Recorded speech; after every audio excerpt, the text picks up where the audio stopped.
What a scorching desert heat! Gotta find an oasis. Hello everyone, and welcome to the Hobby Paleontologist channel. My name is Ilya, and today I'm in a small desert. And not somewhere in the planet's southern regions, but right here in the Samara region, in the middle of central Russia. The thing is, I'm on the territory of a sand quarry near the city of Chapayevsk. They extract sand here for the production of silicate bricks. Well, you understand, silicate brick, silicon, silica. The sand here is actually mostly made of silica. There are spots where the wind has piled up these very beautiful sand dunes, and the sand here is snow white. So if you came here in summer, you could easily think that it's actually snow lying around. Generally, this site is close to the public. It's an active industrial zone where sand is extracted, and unauthorized personnel are simply not allowed. But today, I didn't come alone. I'm here specifically with other Samara paleontologists, Roman and Yulia. The goal of our visit is to rescue several unique, huge boulders of conglomerate sandstone. The thing is, the company's employees are soon going to turn these boulders into gravel. And to preserve a few of the most beautiful specimens from this quarry for museums and exhibitions, we've come here by prior arrangement with the quarry management to mark them, so that these specific stones are left alone and not turned into crushed stone. And of course, we couldn't pass up such an opportunity and brought our hammers with us. The point is, this quarry also holds paleontological treasures. This sand is from the Jurassic period, and within it, in certain layers, lies unique fossil flora. These are the remains of wood, cones, pine needles, roots. Today, we'll be searching for this flora. It's going to be extremely interesting. Don't go away, let's get started.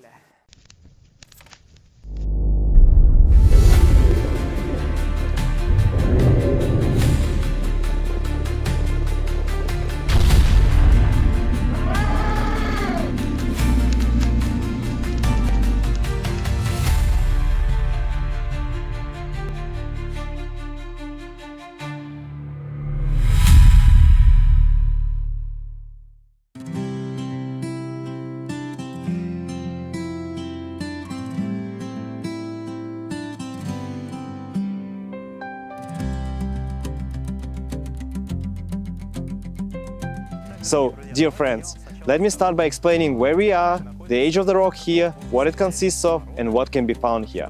Look, this quarry is excavating a layer from the Bohosian stage of the Jurassic period. So, we're talking about roughly 170 million years ago. Back then, the area where Samara region and the city of Chapayevsk are located today underwent dramatic changes. You see, from the Devonian period of the Paleozoic era up until the Triassic period of the Mesozoic era, this was a sea. During the Triassic, the sea completely receded from our territory and the Samara region became dry land. Then, by the middle of the Jurassic period, the sea returned. And this very spot, during the Bojosian age in the mid-Jurassic, was practically a witness to the sea coming back. This is precisely why we find remnants of fossilized wood, pine needles, cones, and other plant matter in the local rock. Meaning, there was a forest here, then the forest was flooded, and the wood became fossilized. That's the story. Now, let's go take a look. First, at the stones we're rescuing, and second, at the petrified wood, you can find entire tree trunks from the Jurassic period here. This stone here is a concretion of conglomerate sandstone. These are exactly the kinds of stones the local quarry management decided to send to the crusher for gravel. And these are the very stones well, not exactly us. Roman came with a spray can and marked each of these stones with a number. This particular stone is number 9. The idea is that later, someone can come with a suitable truck or something else capable of hauling this away from here and delivering it to museums. These days, if you take a walk around Samara, through its parks and squares, you'll likely see similar stones. Yes, they ended up there precisely from this quarry, and they look really good in landscaped areas. But now, well, that era is over, and they're destined for the crusher. These stones look like dinosaur eggs.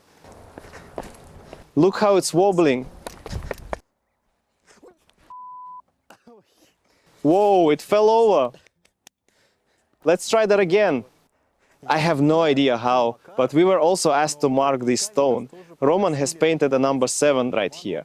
How they'll manage to transport it out of here, I don't know. Well, let's hope it gets saved from the crusher. Alright, now we can go see the petrified tree trunks. And here's the first trunk. Well, more precisely, an imprint of a trunk. You see, the actual trunk was already extracted from here by paleontologists. Look, in this huge sandstone boulder, there's an imprint like this. It's the imprint of a trunk, a log of some wood, but it was most likely a coniferous plant. You might ask, how does wood even fossilize? Well, the thing is, right around 170 million years ago, the sea returned here, after having receded at the beginning of the Triassic period and flooded this territory. In the coastal areas of this sea, and there were definitely islands and shores trees were growing, trees have a tendency to fall into the water. In the water, they would get buried in sand, and over many thousands, millions of years, they became impregnated with the minerals from that sand and turned into petrified wood. So essentially, it now looks like a log, but it's actually, you could say, flint, because the local sand is mostly made of silica, well, with some impurities. So, yeah, that's basically how it works. And another thing, the entire quarry is covered in sea buckthorn bushes, and it ripens quite early here. The berries are large and very tasty. Absolutely incredible. Sea buckthorn is a berry I've adored my entire life. And on this stone, another fragment of a petrified log. So you see, it apparently broke apart into some splinters, some large fragments. And like this, it remained lying in the sand, which over time turned into sandstone. Can you imagine? A log inside stone? All right, now we're heading over to Roman and Julia. They're currently at the most interesting spot, where you can find not just logs, but also pine needles and other woody fragments. We're gonna go see what, first of all, they have found, and secondly, do some searching of our own. When we finally reach the target layer, we're greeted by this stone with a large pile of specimens on it. These are all the pieces that other paleontologists left behind. So, among these samples, there are probably not the most attractive specimens, though I find plenty of interesting things here. For instance, in this specific rock, I can see a lot of pine needles, genuine remnants of coniferous plants. I'd certainly love to find a cone for myself. That would be absolutely magnificent. Here, dear friends, look. A piece of wood, and these thin little sticks are pine needles, all sorts of things. Interesting little leaves, needles, entombed right in the stone. Very cool and very interesting.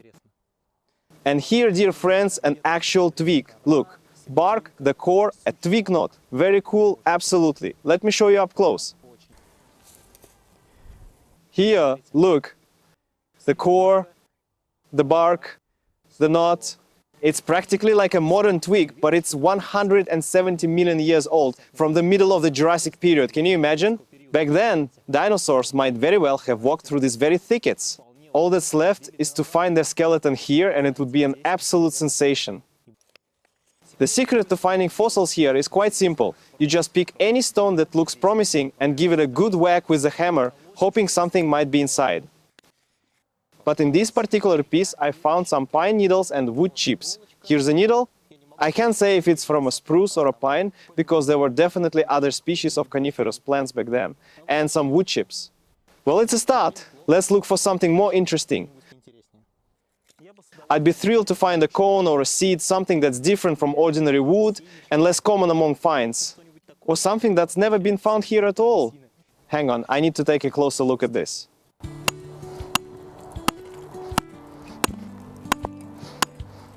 Should have brought safety glasses. The fragments are really flying off this conglomerate sandstone.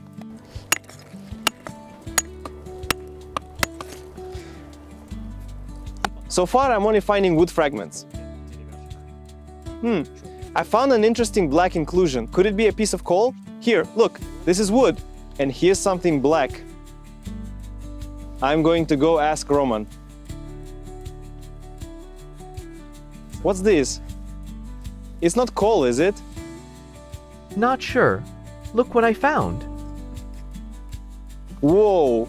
Look, it seems this right here was a seed from some plant. And right next to it, a needle. The seed fell out of a cone. That means there are cones here. Cones are today's goal. What an interesting log. And so large. Look, there's an imprint of something strange on this stone too. Could be a seed, or maybe a pine needle.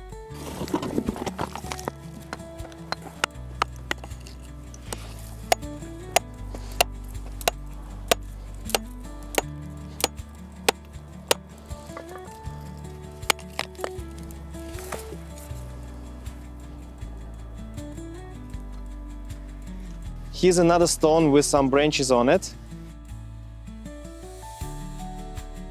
Very interesting. An intriguing cobblestone. It's covered in what look like wood chips on all sides. Let's split it open to see if there's something interesting inside.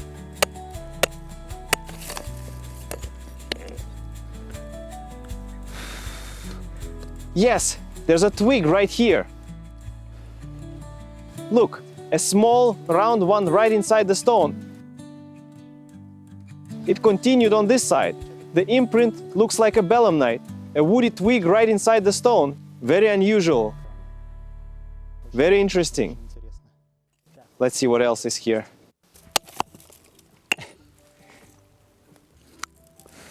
The stone is hard yet brittle. Here's another twig. Look.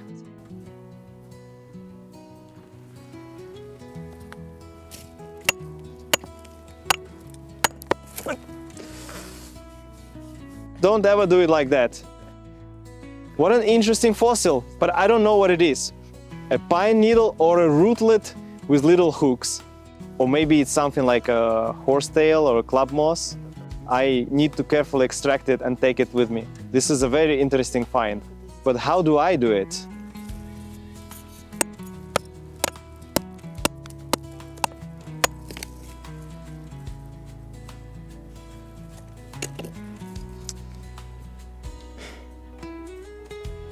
An interesting accumulation of wood right in this particular stone. I don't know what was happening there at the time. Some kind of woody debris, pine needles, that settled in this pile. Sank to the bottom under the sand and fossilized. Here's another promising little rock I found. Let's see what's inside it. Let's start splitting it open. Okay, which side to start from? Which edge? Or, however it breaks, it breaks.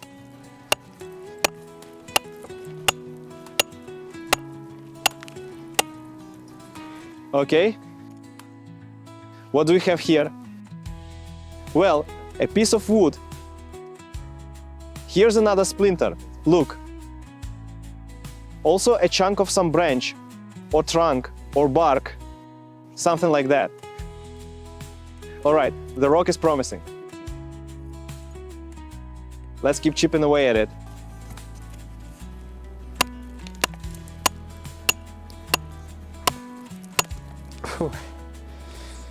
When you go on paleontology field trips where you need to hit rocks with a hammer, you must always bring safety glasses. Because without them, there's a risk of injuring your eye from flying fragments. Oh. And this one, awesome! Here's a piece of wood, and here's some kind of weird bark. Oh, it's cracked. This one we can actually take. It's quite beautiful, a real museum quality specimen.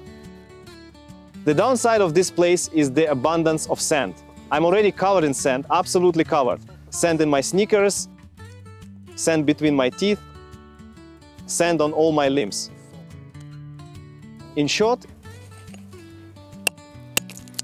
it's a truly desert-like place. Right here I can see a fragment of large-sized wood. Wow! There's a whole trunk here!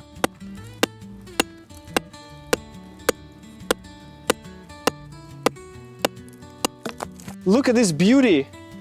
A piece of wood with a knot. It's literally a stick in a stone. I won't tire of repeating it. This is very beautiful. A museum specimen.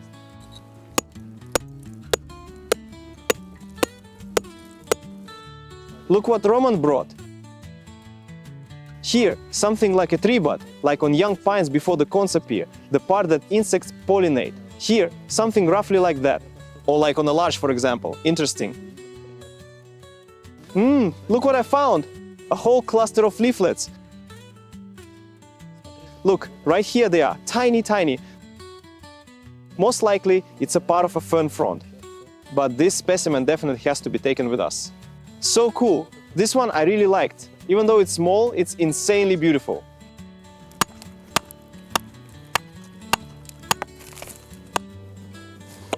Okay, so the rock has cracked here. I don't know what we'll find. Let's open it right on camera, split it along the crack, and see together.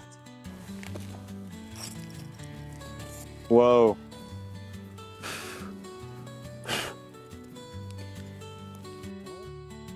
Well, here's a branch. Here's a branch. Interesting. And what's left here? There's an imprint left here. And this little stump with a knot too. We need to pry it out of there so it's more or less intact. Overall cool, overall beautiful, but where is it? Here. This is the twig I want to get out the most. There it is. Wood with a knot. Beautiful, we're taking it.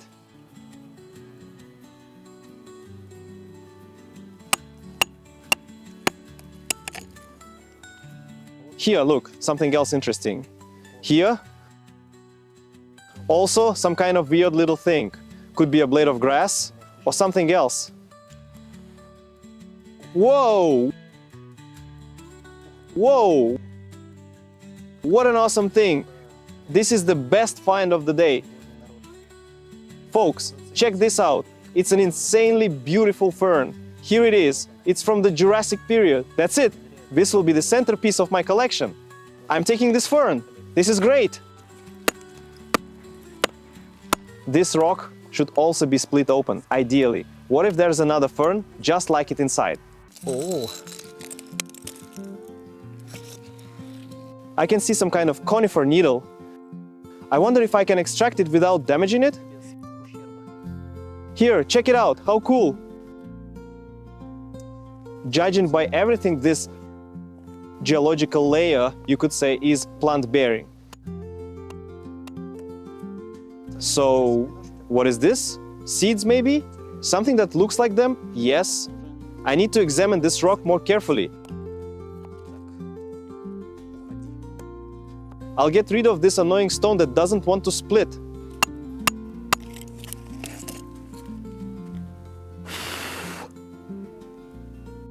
Interesting. So, I've come up to that rock where everyone leaves fossil specimens. They don't take with them. Gotta pick out something interesting from here. Okay. Let's have a look at what we can take with us. This one I'll probably take. There's either a seed or an interesting piece of pine needle here. Here it is, pay attention. I'm putting this specimen in my bag.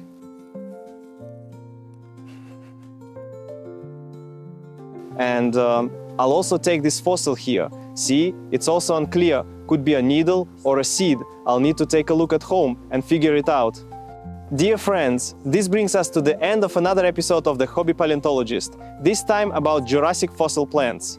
Today was the first time on this channel that we specifically searched for flora. Before this, I don't think we ever looked for flora, only if we happened to come across the occasional piece of fossilized wood. But today, we encountered quite a few interesting things that truly require identification.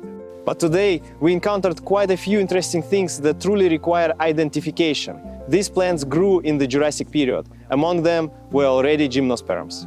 We found obvious pine needles, obvious wood, and also ferns today. But all of this needs to be identified. I don't know, I'm not a paleobotanist, so I can't say much about Jurassic fossil plants. So that's how it went. Today, we were lucky to legally access this amazing quarry with its amazing white sand dunes, amazing fossilized wood, and amazing conglomerate sandstone concretions that we marked so they wouldn't be turned into gravel.